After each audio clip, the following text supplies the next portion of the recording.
Sobat Muda, kalian pernah nggak sih merenungkan kenapa saat ini semakin banyak remaja yang melakukan seks bebas, hamil di luar nikah, serta melakukan aborsi ilegal?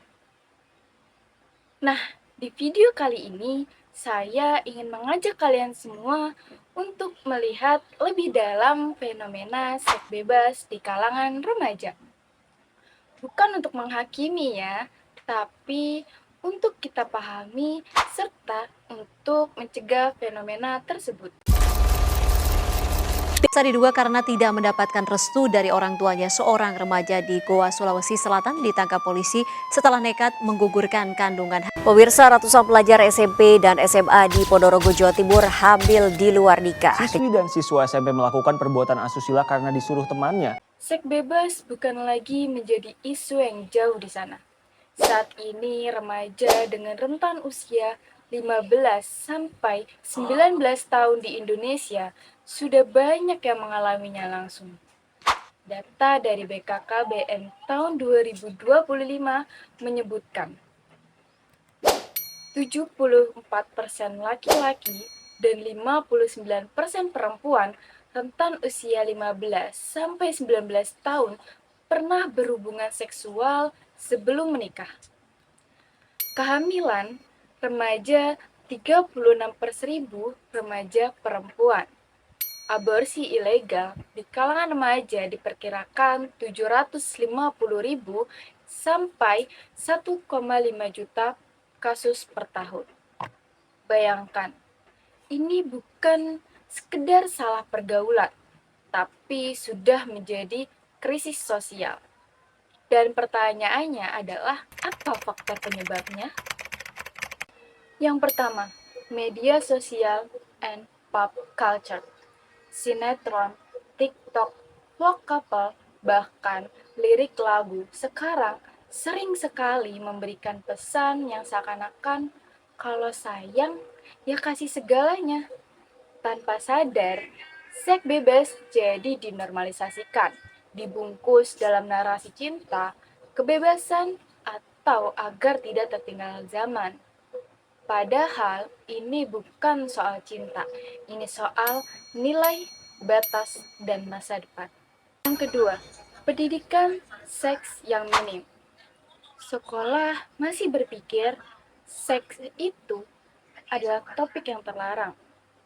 Lalu di rumah, banyak orang tua yang jika ditanyakan hal seperti itu, maka mereka akan menjawab, jangan tanya hal kayak gitu.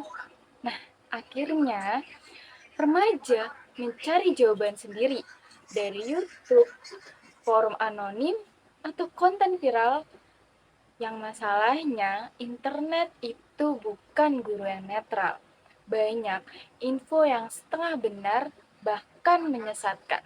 Tanpa edukasi yang tepat, rasa ingin tahu bisa berubah menjadi bencana. Yang ketiga, tekanan teman sebaya. Kalimat simpel tapi tajam. Masa lo belum pernah? Ucapan seperti itu bisa menjadi pemicu yang luar biasa kuatnya. Bukan karena ingin, tapi karena takut dianggap cupu, tidak gaul, atau ketinggalan zaman. Padahal banyak dari mereka yang sebenarnya belum siap, baik secara fisik, emosional, apalagi mental. Tekanan sosial seperti ini sering membuat remaja melangkah terlalu jauh tanpa tahu cara untuk mundur.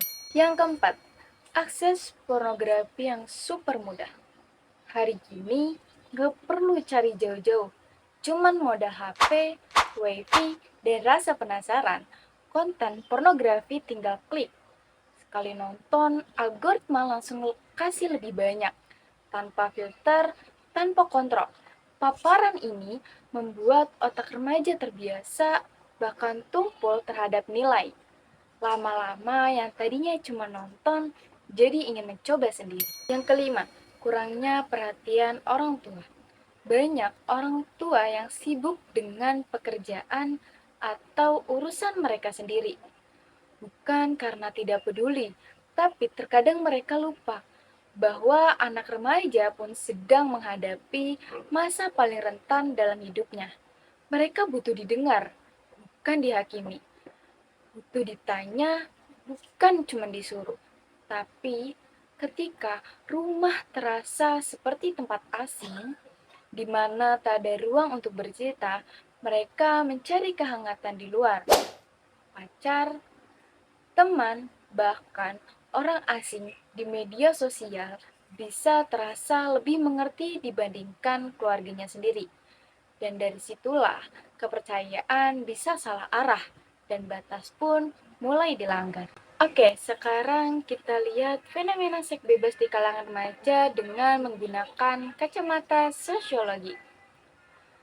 Untuk yang pertama adalah Pierre Bourdieu, yaitu seorang sosiolog asal Prancis yang terkenal dengan konsep habitus. Habitus adalah cara berpikir dan bertindak yang terbentuk dari kebiasaan hidup yang kita serap sejak kita kecil, dari keluarga, lingkungan, dan media. Jika sejak kecil remaja terbiasa melihat tayangan yang menormalisasikan seks bebas atau hidup di lingkungan yang permisif, maka cara pandang mereka terhadap seks juga akan terbentuk dari situ. Seks bebas jadi dianggap biasa, bukan lagi sesuatu yang perlu dihindari. Tokoh yang kedua adalah Hirschi. Hirschi adalah sosiolog Amerika yang memiliki pandangan bahwa penyimpangan terjadi karena lemahnya ikatan sosial. Teorinya menyebutkan bahwa semakin lemah hubungan remaja dengan keluarga, sekolah, dan norma masyarakat, maka semakin besar kemungkinan mereka untuk melakukan penyimpangan. Dan ketika remaja merasa tidak didengar, tidak memiliki tempat bercerita, dan tidak punya aktivitas positif yang membangun, mereka jadi mudah terjerumus termasuk ke seks bebas. Seks bebas itu bukan sekedar urusan pribadi. Dampaknya luas dan nyata. Bahkan bisa menghancurkan masa depan remaja itu sendiri. Kehamilan di luar nikah. Banyak remaja yang akhirnya harus menikah muda atau bahkan jadi ibu tunggal. Beban fisik dan mental jelas belum siap. Lu putus sekolah, gagal fokus belajar, malu atau dibaksa berhenti karena kehamilannya, hingga masa depan jadi tergadaikan.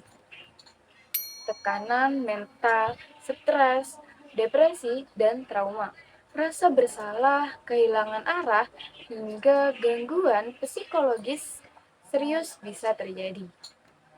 Penyakit menular seksual. Tanpa edukasi dan perlindungan, risiko terkena HIV, gonore, dan penyakit lainnya sangat besar.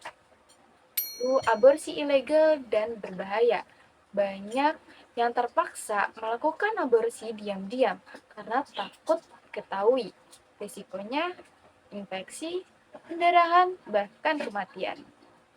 Dan yang terakhir adalah anak tanpa identitas dan pengasuhan yang layak.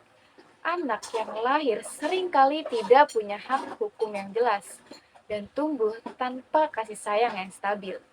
Ini bukan soal cinta-cintaan, tapi tentang hidup dan masa depan yang bisa runtuh hanya karena satu keputusan. Apa efek sosialnya? Masyarakat menanggung beban, masa depan generasi muda jadi kabur, dan norma sosial yang semakin terabaikan. Yang pertama, edukasi seks yang komprehensif. Harus ada, tapi bukan berarti mengajari seks, tapi mengajari mengenai tanggung jawab dan konsekuensi. Lalu yang kedua, komunikasi keluarga. Orang tua harus menjadi teman diskusi, bukan polisi moral. Anak harus punya tempat yang aman untuk bertanya dan bercerita. Lalu yang ketiga, sekolah berperan aktif, bukan hanya nilai akademik. Sekolah juga harus bisa mendidik karakter dan moral peserta didik. Lalu, literasi digital. Remaja perlu belajar menyaring informasi dan memiliki filter atas konten yang mereka tonton. Yang terakhir adalah aktivitas positif. Ajak remaja untuk ikut organisasi, kegiatan seni, olahraga, dan kegiatan sosial yang membuat mereka untuk membangun identitas sehat. Jadi teman-teman, seks bebas itu bukan sekadar nakal-nakalan. Ini adalah realitas sosial yang bisa menghancurkan masa depan satu generasi. Jangan biarkan remaja kita tersesat karena kurangnya bimbingan. Karena ketika mereka mencari jawaban sendiri, seringkali mereka temukan yang salah. Kita semua punya peran. Orang tua yang hadir, guru yang peduli, teman yang saling menjaga, dan masyarakat yang tidak tutup mata. Saya Laura Angelina, pengamat sosial Universitas Negeri Jakarta. Terima kasih sudah menonton. Semoga video ini bisa menjadi bahan renungan dan langkah awal untuk perubahan yang nyata.